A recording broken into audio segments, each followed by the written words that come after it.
Imam Bukhari meninggal tahun 256. Imam Muslim 261. Imam At-Tirmidzi 279. Imam Abu Daud 275. Imam An-Nasai. An-Nasai. Saya ngajar An-Nasai kan? Berapa? 303. Imam Ibnu Majah sama dengan Imam Abu Daud 275 dia.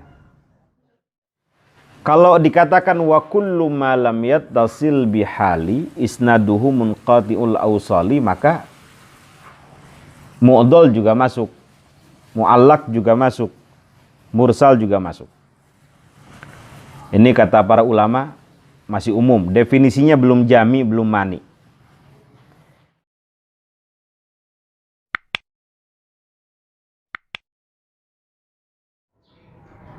Bismillahirrahmanirrahim. Qala al-muallif rahimahullahu tabaraka wa ta'ala wa nafa'ana bihi wa bi'ulumihi wa amaddana bi asrarihi fid dharain amin. Qala faslun wa min ahammi ma yu'maru bihi, itu ya. Dan termasuk perintah yang sangat penting untuk diperhatikan, maksudnya oleh para penghafal Al-Quran, ayyahdhara kullal hadar, yaitu hendaknya seorang penghafal Quran itu hati-hati betul menjaga diri min ittikhadil Qur'ani ma'isyatan yaktasibu biha, dari menjadikan Al-Quran sebagai alat untuk mencari penghidupan. Ma'isyatan yaktasibu biha. Faqad ja'a an Abdurrahman ibn Shiblin, telah datang nas dari Sayyiduna Abdurrahman bin Shiblin al-Ansari radhiyallahu an. Qala, berkata siapa Abdurrahman, qala Rasulullah sallallahu alaihi wasallam, iqra'ul Qur'an, bacalah oleh kalian Al-Quran, wala ta'kulu bihi, dan janganlah mencari makan bihi dengan Al-Quran, wala tajfu anhu, dan jangan juga menjadikannya kering, maksudnya itu menjauhi Al-Quran, tidak membacanya.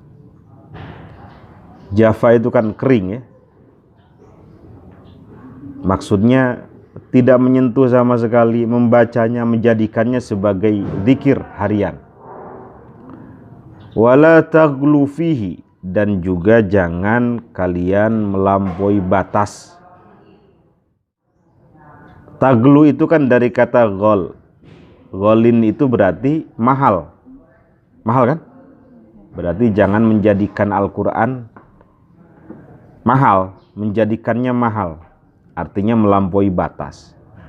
Makanya Al-Quran itu bisa membela pembacanya, bisa melaknat pembacanya. Apa dalam hadis Al-Quran hujjatul laka au alaika, kata Rasulullah. Al-Quran itu bisa menjadi pembelanya, pembela pembacanya, dan juga bisa menjadi musuh pembacanya. Kalau diamalkan ya bisa menjadi hujjah, pembela dia, menjadi syafaat, menjadi penolong dalam kuburnya, bisa memberikan rahmat bagi sekelilingnya. Tapi kalau dijauhi, dilanggar perintah-perintahnya, ya menjadi laknat. Al-Quran hujjatul laka au alaika. Allahumma ja'alil Qur'ana hujjatan lana wala taj'alhu hujjatan alaina. Itu satu doa yang sering dibaca dalam khataman. Ini perintah yang sangat penting menurut Imam An-Nawawi ya. Tidak menjadikan Al-Quran sebagai alat untuk mencari penghidupan. Wa an Jabirin radhiyallahu an, dari sahabat mulia Sayyiduna Jabir bin Abdullah radhiyallahu an, anin Nabi sallallahu alaihi wasallam. dari Nabi Shallallahu Alaihi Wasallam, Iqra'ul Qur'ana, bacalah oleh kalian Al-Quran, min qabli, sebelum ayyatiya qaumun, datang suatu kaum, yuqimunahu, yang mana mereka menegakkan Al-Quran, iqamatal qadhi, sebagaimana menegakkan gelas atau tegaknya gelas, yata'ajjalunahu, mereka menyegerakan dengan membaca Al-Quran itu, wala yata'ajjalunahu, dan mereka tidak mau menundanya, menunda hasil daripada bacaannya itu untuk nanti diambil di akhirat gitu. Maksudnya yuqimunahu apa? Nanti akan datang suatu kaum yang membaguskan makhraj-makhrajnya, lafad-lafadnya, kalimat-kalimatnya, sampai mereka membebani diri dengan memperhatikan sifatul hurufnya, ahkamul waqfi wal ibtidanya. Itu maksudnya yuqimunah. Jadi serius menegakkan, seperti mereka menegakkan gelas. Tetapi yata'ajjalunah itu, mereka maunya dibayar saat itu, mereka maunya mendapatkan balasan saat itu. Balasan dunia, yang dimaksud itu balasan dunia. Wala yata'ajjalunah, mereka tidak mau menundanya, nanti aja, saya dapatnya di akhirat aja, begitu. Rawahu Abu Daud, hadis ini diriwayatkan oleh Imam Abu Daud As-Sijistani, bima'nahu min riwayat Sahal bin Sa'ad. Sahal bin Sa'ad ini nama awalnya namanya Huznun, diganti oleh Nabi jadi Sahal. Nama kok Huznun? Huznun apa artinya? Sedih gitu. Nah, makanya sunnah mengganti nama. Kalau artinya buruk gitu, diganti jadi baik. Dulu di Pandanaran saya punya kawan namanya Bambang. Atau Bambang mungkin bagus, tapi Pak Kiai kurang berkenan. Takut jadi kiai besar mungkin ya. Profesor Dr. Kiai Haji Bambang, Khodim Ma'had apa gitu. Kayaknya kurang pantas, kurang keren, kurang sangar. Diganti sama kiai namanya Abdul Basit Abdus Somad. Qori legendaris ya, pernah dengar? Abdul Basit Abdus Somad. Itu seneng banget diganti namanya sama Kiai Mufid. Sampai syukuran sama teman-teman. Ya. Nah, ini Sahal bin Sa'ad ini nama awalnya Huzn. Jadi bawaannya sedih, susah, sakit gitu. Diganti oleh Nabi Sahal bin Sa'ad. Ini beliau termasuk sahabat yang terakhir meninggal di Madinah tahun 91 Hijriah. Akhirus sahabah man mata bil Madinah. Siapa? Sa'al bin Sa'ad. Apa kata beliau? Maknahu yata'ajjalunahu. Apa? Maknahu yata'ajjaluna ajrahu. Maksudnya mereka itu ingin cepat mendapatkan ganjaran, pahala, balasan, atau apa?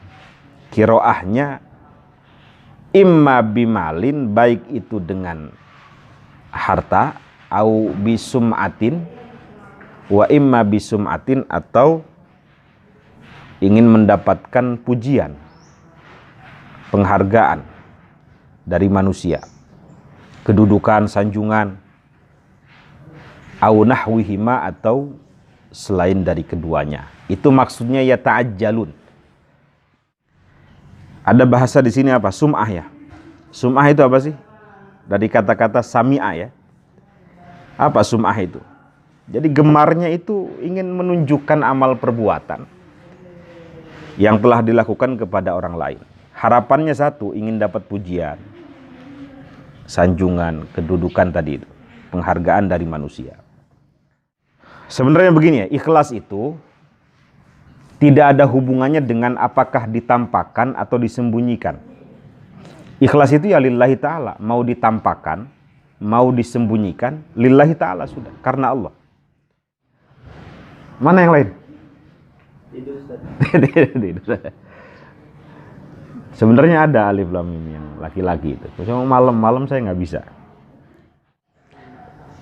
Jadi saya ulang, ikhlas itu tidak ada hubungannya dengan apakah menampakkan amal atau menyembunyikan amal. Ikhlas itu lillahi ta'ala sudah. Mau ditampakkan, mau disembunyikan, lillahi ta'ala. Kalau ikhlas itu harus disembunyikan, bagaimana dengan mencontohkan orang lain kan? Jadi tidak boleh bertentangan dengan uswatun hasanah itu. Nabi kalau menyembunyikan amal, bagaimana mencontohkan sahabat? Memang harus ada batasan. Kalau sekiranya saya memperlihatkan contoh amal ini, saya ria, ya sudah sembunyikan. Gitu ya. Tapi kalau niatnya, sebenarnya urusan hati itu. Kalau niatnya, saya menunjukkan amal ini agar orang lain meniru dengan amalan saya yang saya lakukan ini, ya sampaikan. Mudah-mudahan bisa meniru dan syukur-syukur lebih baik gitu. Itu urusan hati, maka penting pendidikan kalbu itu penting ya. Abu Daud meninggal tahun berapa? 279 bukan. 276 275 ya. Abu Daud As-Sijistani, muridnya Imam Al-Bukhari. Imam Bukhari tahun berapa meninggalnya? 256 Hijriah. Imam Muslim muridnya juga 261. Gimana ini ahli hadas? Imam Bukhari meninggal tahun 256. Imam Muslim 261. Imam At-Tirmidzi 279. Imam Abu Daud 275. Imam An-Nasai. An-Nasai. Saya ngajar An-Nasai kan? Berapa? 303. Imam Ibnu Majah sama dengan Imam Abu Daud 275 dia. Ya, jadi kalau melihat hadis-hadis ini, Imam An-Nawawi ingin mengatakan kepada kita nggak boleh baca Quran itu ingin mendapatkan balasan dunia. Apalagi kita tahu ya, qiraatul Quran itu kan termasuk ibadah mahdhah ya. Ibadah yang hubungannya ya vertikal gitu. Kalau ibadah ghair mahdhah ya muamalah. Maka sama seperti sholat, masa sholat dibayar gitu ya. Kira-kira gimana kalau sholat antum dibayar? Hah? Zakat nih, saya zakat asal dibayar, kira-kira gimana? Ibadah mahdhah kan? Haji asal dibayar, saya mau haji asal dibayar. Sama seperti itu. Masa sholat kita dibayar, haji kita dibayar? Nah kira-kira begitu. Jadi beliau condong kepada pendapat yang mengatakan bahwa membaca Al-Quran itu tidak boleh mengambil upah. Tapi memang ikhtilaf ya bainal ulama. Ada satu hadis yang menjadi hujjah orang-orang yang membolehkan mengambil upah bagi orang yang membaca Al-Quran. Jadi dulu itu ada satu kabilah didatangi oleh para sahabat Nabi. Ini hadisnya ada dalam Bukhari. Mereka tidak mempersilahkan masuk. Tiba-tiba ketua kabilahnya itu sakit digigit ular. Sakit digigit ular. Kemudian salah satu keluarganya mengatakan, siapa di antara kalian yang bisa mengobati, yang bisa meruqyah? Saya, di antara sahabat mengatakan saya bisa mengobati asal upahnya kambing gitu ya.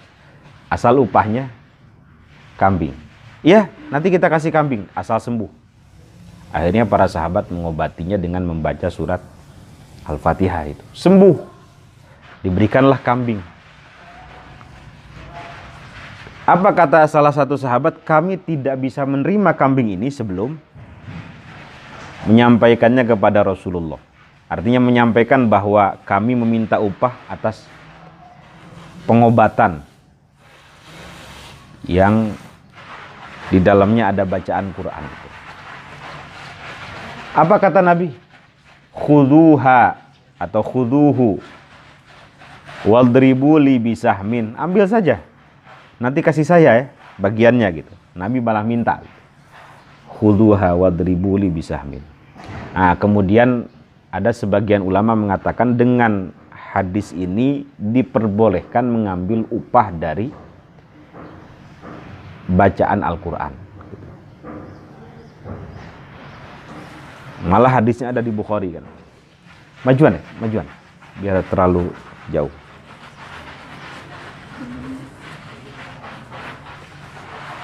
Apa dalam hadis yang lain? Inna ahaqqa ma akhadtum alaihi ajron kitabullah, itu ya. Jadi yang paling berhak diambil ujrohnya ya kitabullah itu. Makanya Syekh Abdullah bin Siddiq Al-Gumari mengatakan dua hadis ini sudah cukup menjadi dalil bagi orang yang memperbolehkan mengambil upah dari bacaan Al-Quran.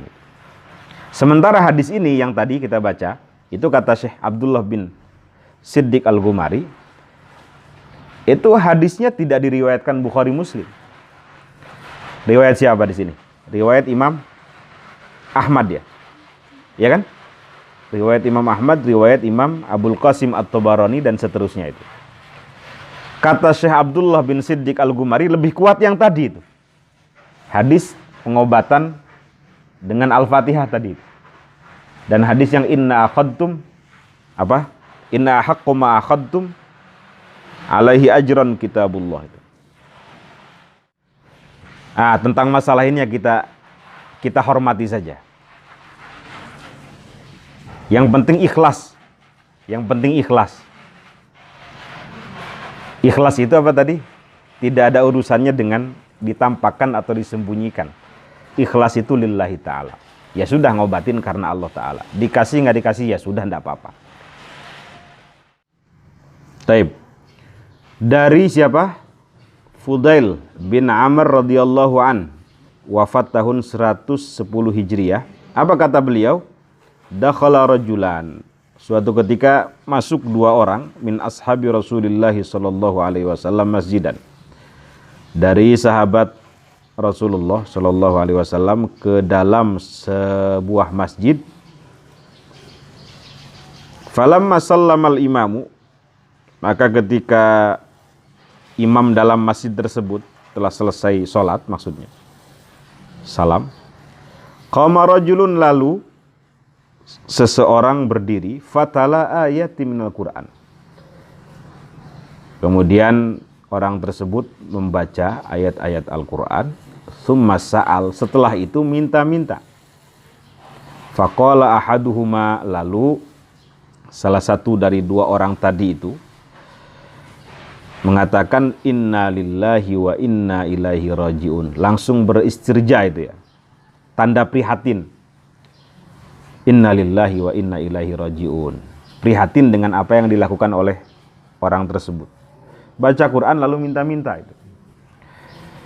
Sami'tu Rasulullah sallallahu alaihi wasallam. Saya mendengar. Yang mendengar siapa? Salah satu dari dua orang tersebut ya. Rasulullah sallallahu alaihi wasallam bersabda, saya ji'u qaumun.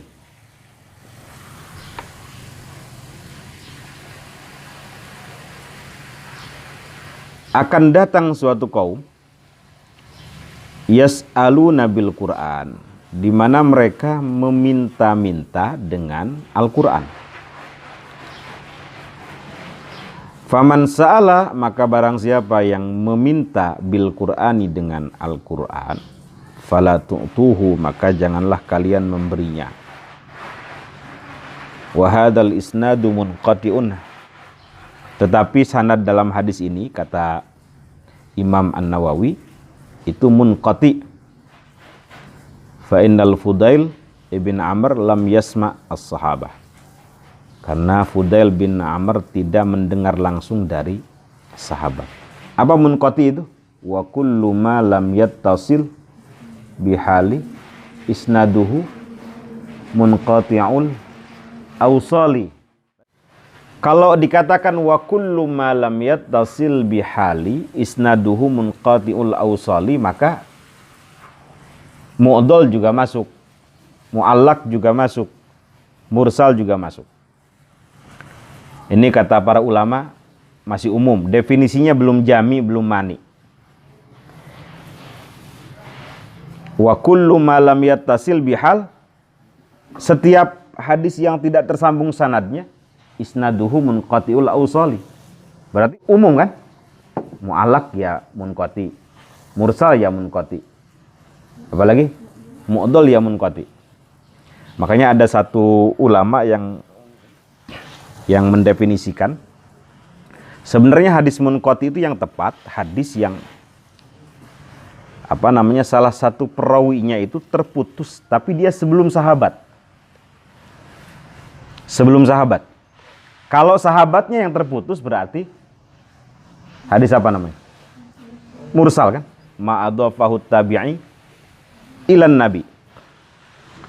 Jadi kata ulama, ini saya baca dalam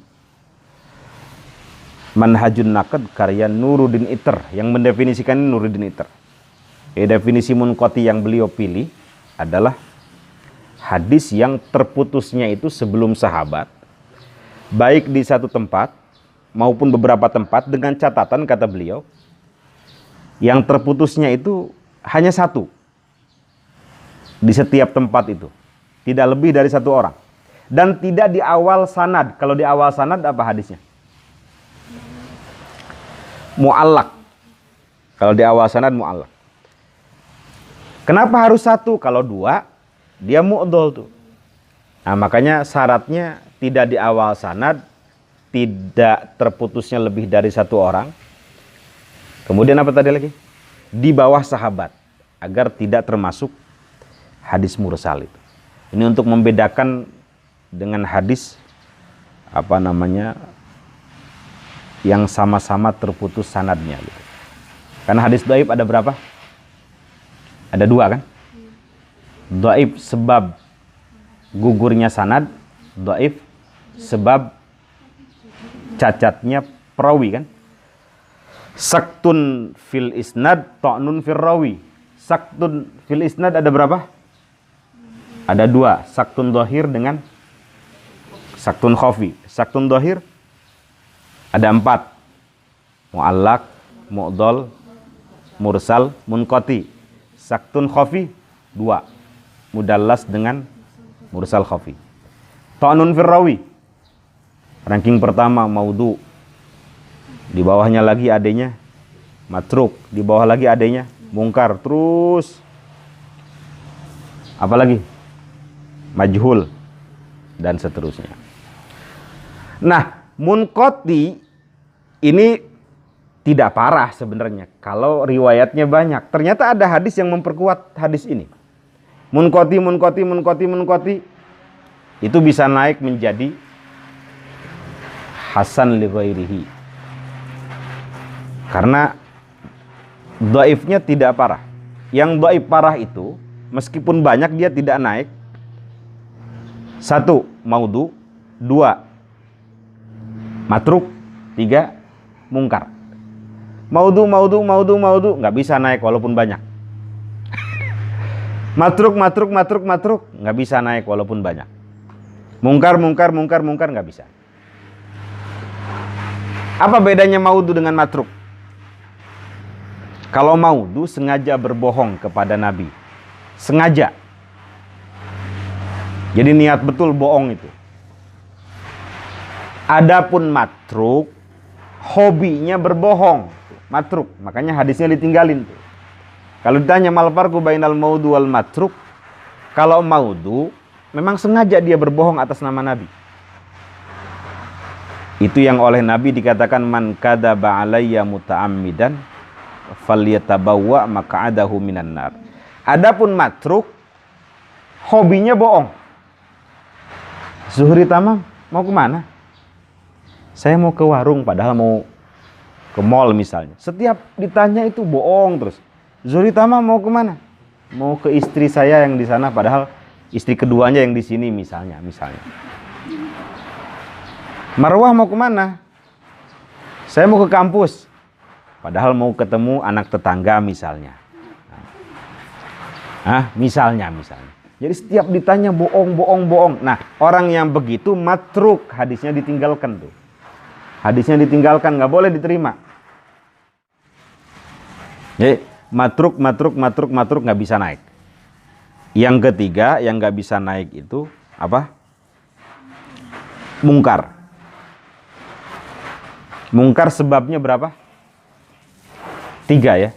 Fahsyul ghalat, kathratul ghaflah. Apalagi satu lagi? Fasik gitu ya. Kemudian matannya bertentangan dengan yang sahih. Jadi sanadnya dhaif, matannya juga dhaif. Nah, sebab dhaifnya itu fahsyul ghalat, banyak salahnya. Kathratul ghaflah, banyak lupanya. Satu lagi, fasik, hobinya maksiat, fasik itu. Maksiatnya tidak hanya 1 kali. Jadi kalau bunuh orang beberapa kali gitu. Atau dia melakukan dosa besar, fasik itu dosa besar. Mabuk, zina. Kan maksiat ada tingkatannya. Ada maksiat, dosa itu ada tingkatannya. Maksiat, mujrim atau murtakib, fasik, baru syirir, ahlus syar itu paling tinggi. Itu udah sulit dinasihati kalau ahlus syar itu. Kalau maksiat masih ikut-ikutan. Kalau sudah melakukan disebut dengan mujrim atau murtakib. Kalau melakukannya sekali, 2 kali, 3 kali, ratusan kali, fasik namanya. 3 level ini masih bisa tobat ini. Masih mudah untuk kembali mendapatkan hidayah. Tapi kalau udah syirir, ahlus syar, itu sulit. Makanya kalau habis sholat doanya apa? Allahumma ja'alna min ahlil Qur'an. Allahumma ja'alna min ahlil khair. Wala taj'alna min ahli syarri waddair, ahli syar, pembuat kerusakan. Nah itu sulit. Dia level paling tinggi itu. Syirir. Bawaannya itu pengen ngerusak aja. Itu am'ala kulubin akfaluha, yang hatinya sudah terkunci, sulit dikasih nasihat. Hanya segelintir orang saja yang selamat. Itu fasik ya. Jadi kalau ada kata-kata hada haditsun mungkar menurut ulama mutaakhirin, itu pasti orangnya termasuk kategori itu. Salah satu sebabnya itu. Kalau nggak fasik ya kathratul ghaflah. Kalau nggak kathratul ghaflah ya fahsyul ghalat. Salahnya banyak, lupanya banyak, dia ahli maksiat. Kemudian matannya bertentangan dengan yang sahih itu. Jadi double, dhaifnya double, sanadnya bermasalah, lemah, matannya juga lemah. Mungkar nggak bisa naik.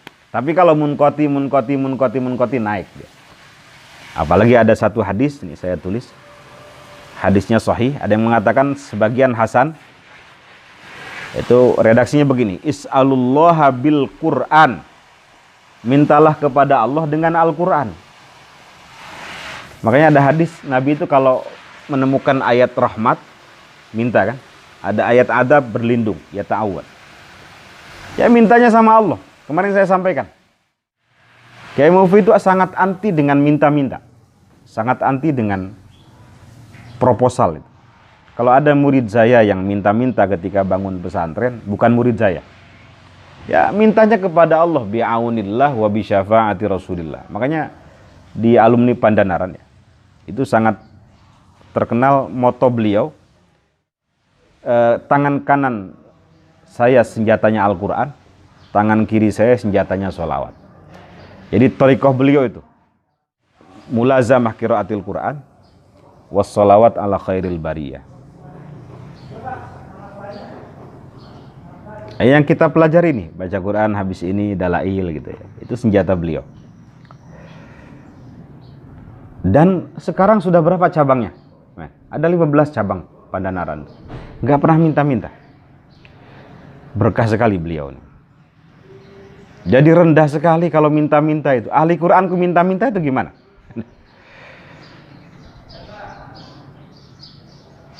Jangan begitu kalau antum ingin pesantren nanti. Sudah. Tirakatnya yang dipertajam. Tirakatnya yang diperbesar.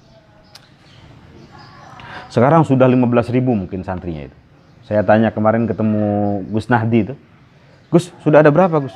Kalau seluruh Indonesia sudah ada 15 cabangnya. Zaman saya masih ada satu aja di Pandanaran Pusat. Itu pun ada 6 komplek ya. Kalau dihitung mungkin sekitar 2.000, 3.000 santri saat itu. Sekarang lebih dari 15.000 itu. Kalau dihitung ya. Dan itu tanpa proposal. Proposalnya ya Quran dengan salawat aja. Ini hadis yang sahihnya. Is'alullaha bil Quran. Kalau punya masalah, minta kepada Allah dengan wasilah qiraatul Quran. Man qara'al Qur'ana falyas'alillah bihi. Kalau baca Quran, mintalah kepada Allah dengan Al-Quran. Kemudian dalam hadis tersebut, fa innahu sayaji'u aqwamun yaqra'unal Qur'ana yas'aluna bihin nasa. Karena nanti akan datang suatu kaum yang kalau baca Quran itu minta dengan Al-Quran itu. Jadi hadis munqati tadi bisa meningkat menjadi hasan li ghairihi. Artinya bisa dijadikan hujjah. Oh, ternyata ini dalil yang dipakai oleh Kiai Mufid. Beliau bersikap itu pasti punya argumen ya. Nah, salah satunya mungkin argumennya ini. Selain tadi itu, kemarin ya saya sampaikan, kalau kita minta proposal pasti banyak pesanannya biasanya. Nah, tolong nanti pesantrennya seperti ini ya. Itu beliau nggak mau pesanan-pesanan seperti itu. Irfa'u ru'usakum, apa kata Sayyidina Umar kemarin? Faqad wadaha lakumut tariqu itu ya. Fastabiqul khairat dan seterusnya. Kedua kata Kiai Mufid, orang yang suka minta-minta itu cepat mati gitu. Nggak tahu mati apanya, mati santrinya apa mati berkahnya. Tapi kalau dikasih nggak apa-apa ya, yang nggak boleh minta-minta. Jadi mintanya kepada Allah, tiba-tiba ada yang ngasih nggak apa-apa itu, ya syukur. Wa amma akhdul ujrati, sedikit lagi. Adapun mengambil upah ala ta'limil Qur'ani terhadap pengajaran Al-Qur'an faqad ikhtalafal ulama fi. Maka sungguh para ulama telah berbeda pendapat mengenai hal tersebut.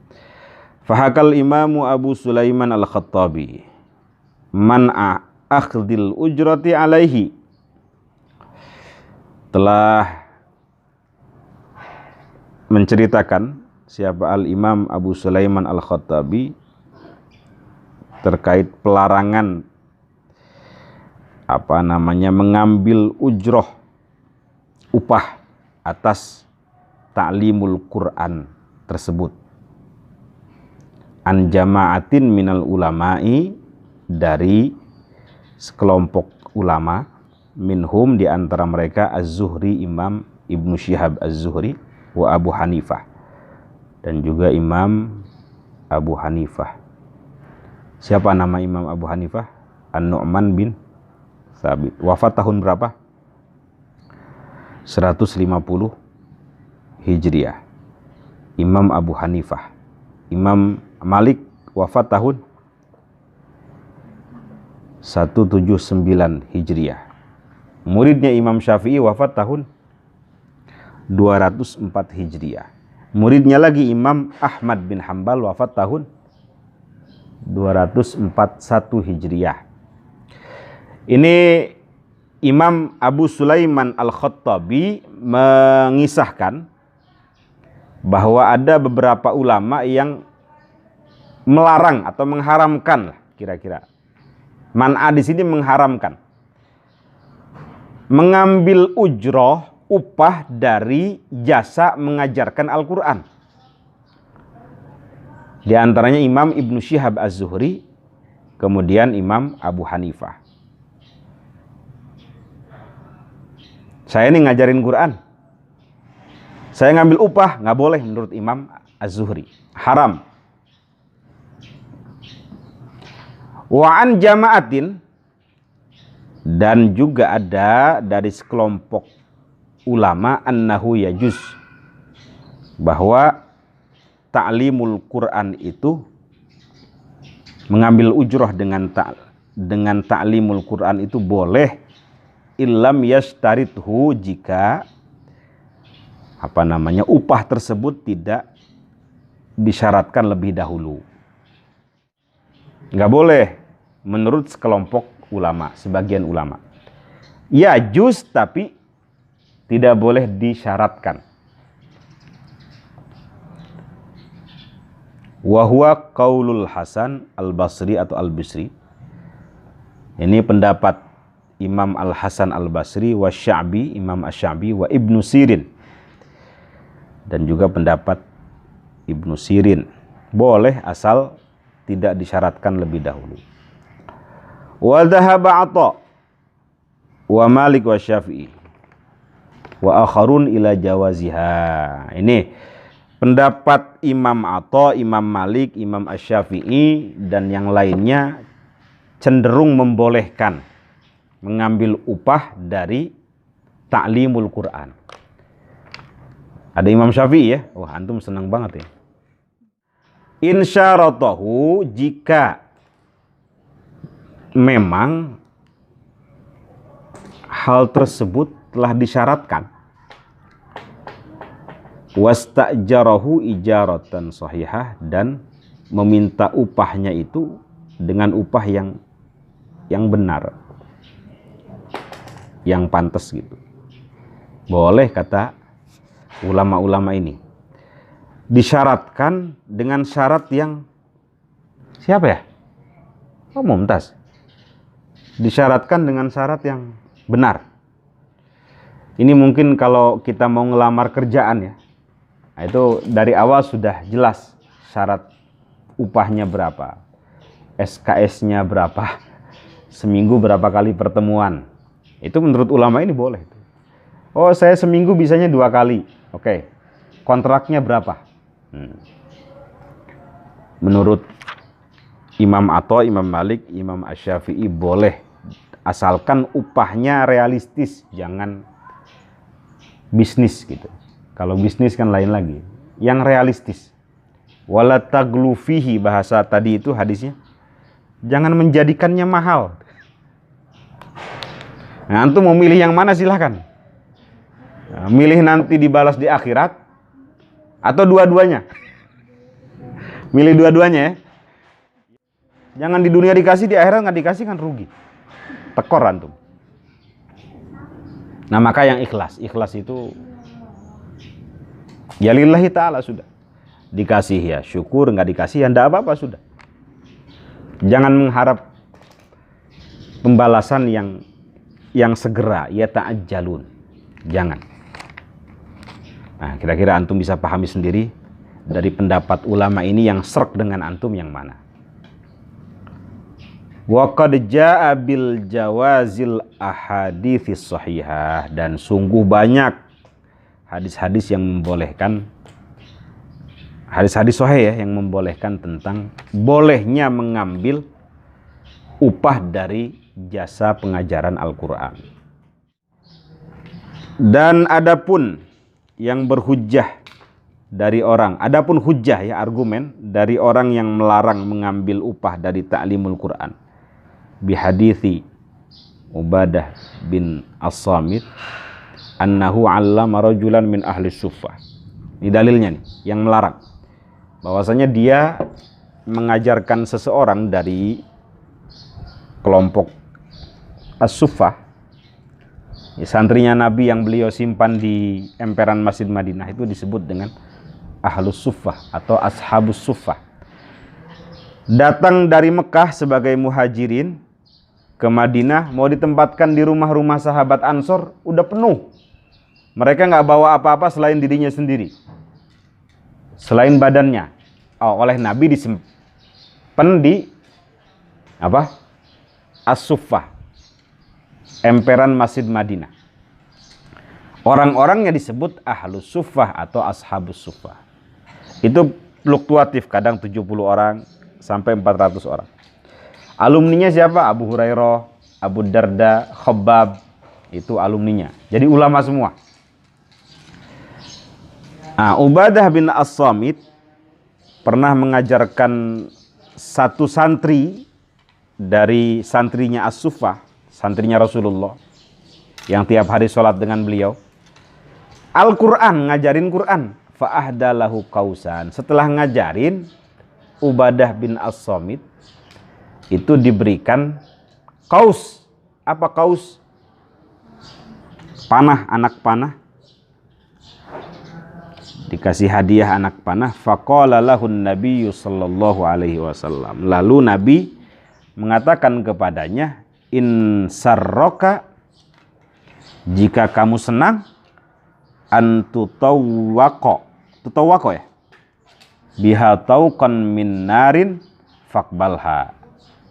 Jika kamu senang diberikan kalung dari api neraka dengan menerima kaus tadi itu, faqbalha, maka terimalah, silakan.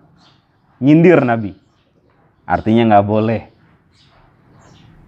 Antutawwaqo biha, gitu ya, dengan sebab mengajarkan Al-Quran tadi itu.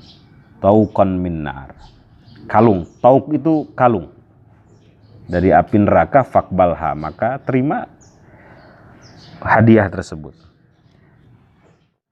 Ini menurut para ulama yang mengatakan boleh, itu karena memang Ubadah bin As-Samit ketika mengajar dari awal itu tidak ada akad, ya sukarela saja gitu. Wa huwa haditsun masyhur, hadis ini sangat populer. Rawahu Abu Daud, diriwayatkan oleh Imam Abu Daud wa ghairuh, dan yang lainnya, bi atharin katsiratin, dengan hadis-hadis yang sangat banyak, athar yang sangat banyak, anis salafi, dari salaf. Wa ajabal mujawwizun an hadithi Ubadah bijawabain. Orang-orang yang membolehkan menjawab hadis Ubadah ini dengan dua jawaban. Ahaduhuma, yang pertama, apa ini? Ahaduhuma anna fi isnadihi maqalan, bahwa dalam hadisnya ada maqal. Maqal itu maksudnya banyak pendapat yang harus diselesaikan mengenai hadis tersebut. Maqal.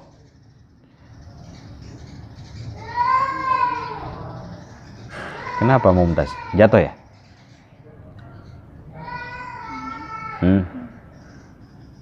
Dalam sanadnya ada yang harus diselesaikan dulu. Artinya ada masalah, maqal. Para ulama boleh jadi berbeda pendapat. Wasani, alasan yang kedua yang membolehkan itu, annahu kana tabarra'a bi ta'limihi, bahwasanya Ubadah bin Samit itu ketika mengajar, dia bersukarela. Enggak mengharapkan apa-apa gitu. Tabarra itu sukarela.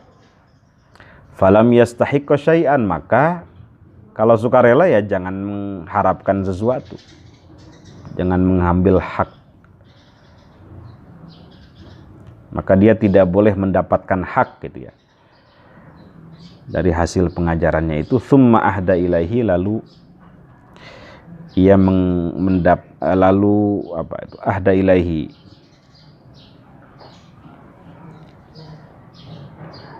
ala sabiril iwad, lalu dia mendapatkan hadiah sebagai sabiril iwad, sebagai wujud ganti ya, al iwad. Falam yajuz lahul akhdu, maka tidak boleh ia mendapatkan upah itu.